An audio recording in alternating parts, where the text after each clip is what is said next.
Greetings everyone, and I hope you're all happy and healthy out there in collecting land. And welcome back to the channel for episode 2 of Don't Make Me Choose. For those of you who haven't seen episode 1, the format is very simple. I pick 2 comparable figures, statues or collectibles at random. Then I have to pick one that's going to stay and one that I have to say goodbye to. Trust me, it's not as easy as it sounds, especially when you love your figures as much as I do. In fact, it's downright agony. Before we dive in, a huge thank you to everyone who's supported the channel, and if you haven't already, please hit that subscribe button, hit that like button and bell notification icon so you're not missing any of the new stuff that's coming up on the channel. There's reviews, previews, showcases, and of course a lot more episodes of Don't Make Me Choose. I was also going to thank Dean Knight at this point for actually coming up with the format, but that was before I realised that doing this is not dissimilar to deciding which one of your children you're going to sell for medical experiments. But that's enough of my ramblings. Let's grab a pair at random and dive down onto the table for our first bout of the evening. Okay, ladies and gentlemen, the first bout of the evening is a super heavyweight bout, forgive the pun. In the red corner we have Hot Toys, and in the blue corner we have Hot Toys. On the right hand side there we have the original Christopher Reeve as Superman. The Fortress of Solitude base, the original and still arguably the best Superman there has ever been, but there is a strong contender in the blue corner in the shape of none other than Mr. Henry Cavill himself, as he appears in Batman vs Superman: Dawn of Justice, the Zack Snyder car crash, in my opinion. But still, in my opinion, the 2 greatest portrayals of Superman in cinema history. I've made this difficult for myself, but yeah, we'll take a quick look at the red corner first. Hot Toys. Now this is an old piece, but you know what they say, many a good tune played on an old fiddle. This has attained grail status, and in my opinion is still possibly the greatest 1/6 scale representation of Christopher Reeve there has ever been. That head sculpt is phenomenal. The paint applications are amazing. The proportions absolutely nailed on. It's just 100% Christopher Reeve. That suit, completely screen accurate, very simple but incredibly bold and effective. Just everything about this piece smacks of quality, including this base. I love this base, even though it does have a common problem with bits falling off it because the moulding isn't brilliant. It's still just a great way to display this figure, and as I say, it's this head sculpt. Really, considering its age, this head sculpt is absolutely superb in my opinion. Possibly the best, as I said. So yeah, there you have it. That's the red corner, the defending champion. But in the blue corner we have none other than Mr. Cavill himself. Great base here. Love that rising S and bat in the base. Obviously, this is the throne of this figure has been usurped recently by InArt's take on this particular figure, but this still stands up. I think it's still a great head sculpt. That's a fantastic Henry Cavill, although from certain angles he can look a bit cross-eyed. I've caught him every once in a while looking at me at a slightly jaunty angle, shall we say. But the suit's really good. The proportions are on. Apart from those thighs are ridiculous. Those thighs belong on a dinosaur, not on Henry Cavill. But yeah, great suit. The posability's there, the screen accuracy's there. A lot of people disagreed with the colour choices on the suit. That's arguable, but still a fantastic piece of work from Hot Toys. So I've got to make a decision. There is a metaphorical gun to my head. Which one of these wins? Well, I've actually gone for an easy bout to start with, to be honest with you. Out of these 2, it's always going to be the original. It's always going to be Christopher Reeve for me. I think that is...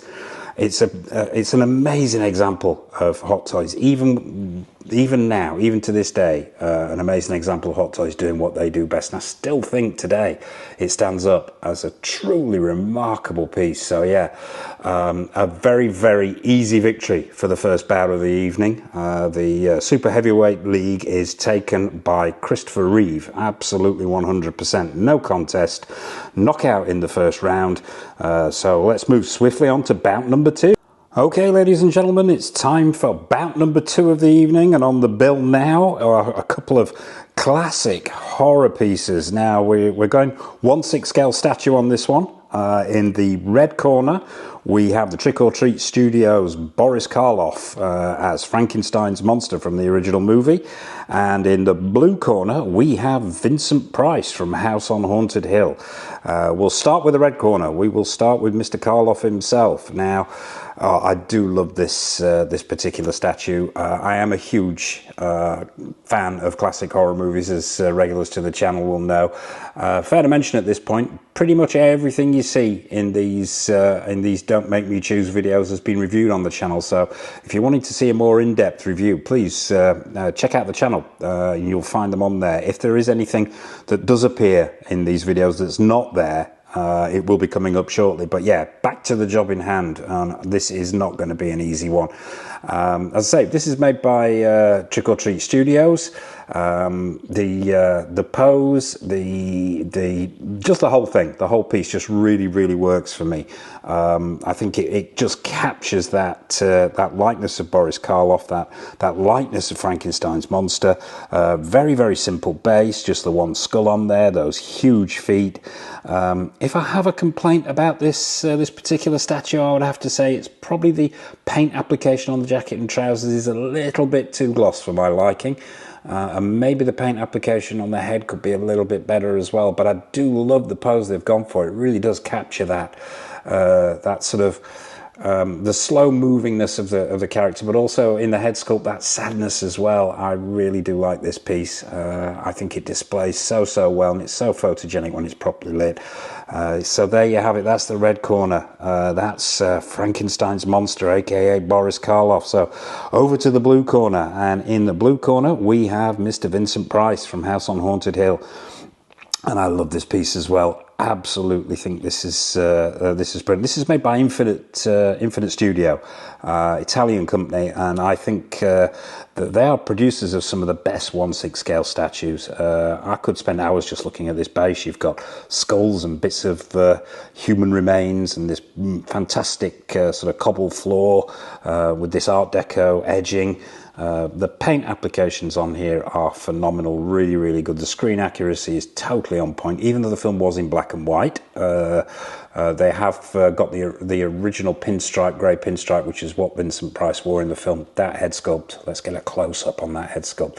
I think this head sculpt is absolutely Vincent Price all over. They've got that wonderful sort of arched eyebrow, one eye slightly more open, the other that quizzical yet menacing look that Vincent Price had, and I think holding the candle with the severed head and all the accessories, I think this is a truly remarkable piece. But I've got to decide. There is a metaphorical gun to my head and the clock is ticking. Oh God, who stays, who goes? Oh, don't make me choose. Oh, that's the title of the video. I've got to. Right, I've got to make a decision. I've got to do it now. Okay. It's gonna have to be Frankenstein that goes. Frankenstein's monster, unfortunately. Reasons why, I would have to say that paint application could be slightly better all over. But it's not that this piece is bad. It's just that this piece of Vincent Price is just so damn good. It's just absolutely amazing. Yeah, I've got to pick. So yeah, Vincent Price stays. Frankenstein's monster goes, unfortunately. So yeah, there you have it. That's about 2 of the evening, won by Mr. Vincent Price himself. Oh, I will be so sorry to see Frank go. Oh, this hurts. But yeah, there you have it. The winner is Vincent Price by a technical knockout. So without further ado, let's move on to bout 3. Okay, ladies and gentlemen, it's time for bout 3 of the evening, and it's the Battle of the Bikes. And I know I'm going to regret this. I'm regretting it already. In the red corner, on the right-hand side, we have the Yabakusanagi from the video game Cyberpunk 2077, brought to us by Pure Arts. And in the blue corner on the left-hand side, we have the BM Projects Kaneda's Bike from the now legendary classic manga Akira. Oh God, no, this Christ on a bike, literally here, picking between these two. Let's have a quick look at the Yabakusanagi first. This is simply a superb piece of work from Pure Arts. There's the die cast in here. There's huge amounts of die cast. I'm not going to go into every detail about the die cast in this piece, but it is phenomenal. The weathering, the die cast, the light up features, it's an absolutely amazing piece of work. An incredible feat of engineering to actually capture the bike that V rides in the game itself. Fair to note at this point as well, this particular bike hasn't been reviewed on the channel, but it's coming up for review very, very shortly, so stay tuned for that. We'll also be reviewing Hot Toys and Pure Arts figure take on the characters from the game as well. But yeah, I absolutely love this piece. It's just a feat of engineering, from the authenticity of the stickers on the bike itself, the paint job, the weathering is phenomenal. It's weathered all over, but not too much. As you can see, there's dirt on it, but it's not overdone. The whole thing incredibly screen accurate, beautifully put together, and just as I said before, a feat of engineering. So yeah, that's a Yabakusanagi from Cyberpunk 2077 in the red corner. Let's take a look at the contender. The contender is, as I say, the BM Project's Kaneda bike from Akira. Now this is an older piece, but where to start on this? This is just loaded once again with die cast, amazing high gloss paint finish. The screen accuracy is phenomenal. The tires are solid rubber. This also has a plethora of light up features, but this also has sound features as well, which the other one doesn't. But your headlights light up, the engine revs, all the dials and speedos and so on are fully functional. Just the whole thing is a gorgeous piece, absolutely gorgeous piece, and works so well with the BM Project's Kaneda figure. So yeah, there you have it. That's the Popanika, I believe it's called. If I'm mispronouncing that, please forgive me. So I've got to decide which one of these two goes, which one of these two stays. Oh God, that's a tough one. I love them both so much. They are both incredibly well engineered. They're both incredibly screen accurate. And they're both things of real beauty. Oh God, which one is it going to be? There's a gun to my head. Come on, boy, you've got to make a decision. It's going to have to be Akira's bike. It is. It's going to have to be Akira's bike from, Kaneda's bike from Akira. I'm getting confused here because I'm so upset. Yeah, unfortunately, I've got to part with one. I don't want to part with either, but one of them's got to go. So unfortunately, Yabakusanagi, it's going to be you. Oh, that hurts. That really, really does hurt. That's like ripping my own heart out and then having it served on a plate to me for dinner. But yeah, with that gun to my head, that metaphorical gun, the winner is going to have to be the Kaneda bike from Akira. I think it's just more iconic. And although the engineering on the other one is good, I think it's out of this world on this particular piece. So there you have it. Yeah, the battle of the bikes is won by the BM Project Kaneda bike from Akira. And now I've got to say goodbye to you, Yabakusanagi. I'm now very, very sad. Let's move swiftly on to the next round. Okay, ladies and gentlemen, it's time for the final bout of the evening. I have managed to get over my deep emotional scarring of having to pick between the two bikes, and I've actually about to do myself some even worse emotional damage. The final bout of the evening is a battle of the Schwarzeneggers. Yeah, it's two of Hot Toys Terminator figures. In the red corner on the right hand side, we have Hot Toys take on the Tech Noir Terminator from the first Terminator movie, as played by Big Arnie himself. And the contender, the challenger, if you will, in the blue corner is none other than the Grail piece itself, the battle damaged T800 from Terminator 2 Judgment Day. Yeah, where to begin? I'm going to have to... This is going to have to be like ripping off an elastoplast. I'm going to have to make such a quick decision on this, because if I don't, I'm just going to end up an emotional car wreck. We'll start with the Tech Noir Terminator. I absolutely love this piece. Not awfully impressed with those bases, but that's what Hot Toys were doing back then. The body, the proportions, the outfit, the accessories, and that head sculpt. What can I say about that head sculpt? I think that head sculpt is absolutely frighteningly good. Of Big Arnie in the first Terminator movie. I just think the whole thing absolutely on point. There isn't anything wrong, nothing I can find wrong with this figure at all, and I absolutely love it. I really do. One of my favorite Terminator pieces by Hot Toys of all time.